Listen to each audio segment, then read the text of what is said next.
Mga kapuso Muslim community sa Iloilo kag Bacolod City ginsaulog ang Idil Fitr sa simple nga pamaagi. Ini ang gintutukan ni Zen Kilantang Sasa live sa Barangay San Isidro, La Paz. Zen?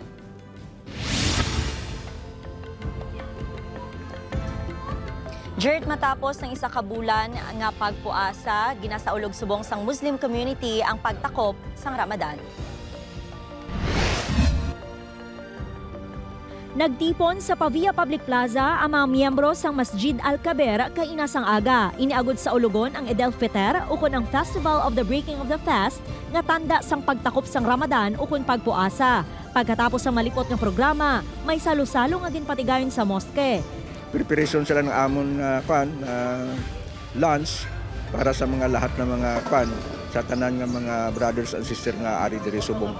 Kag may ara kami mga competition sa reading Quran, kag mayroon kami mga games para naman sa mga kabataan at mga matatanda. Ang Ramadan ang isa sa 5 ka mga haligi sa pagtuo sa mga Islam. Sa pagtakop sani, ang mga Muslim ang mahimo makabisita sa ilang mga himata, maghatagay sang regalo kag magpatawaray. Sa San Isidro, La Paz, ang tag sa kapamilya nga Muslim ang nagahatag man sang importansya sa Idil Fitr. After noon, 1 month, ngayon Idil Fitr, natapos na yon. So ngayon yung celebration dahil dun sa sakripisyo na ginawa namin. So, naghahanda kami.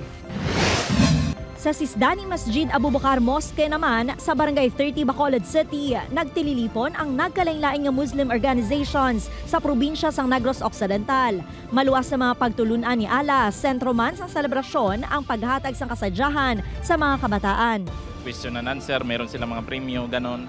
At pagpapahiwatig ng kasiyahan ng tinatawag na mga Muslim community sa buong mundo. Magluwas sa pagsalusalo, may mga pinutos man nga ginpanghatag sa mga residente sa barangay. Inigidya nga mo niya, pinakalipay na mga Muslim magkaon sa buong adlaw.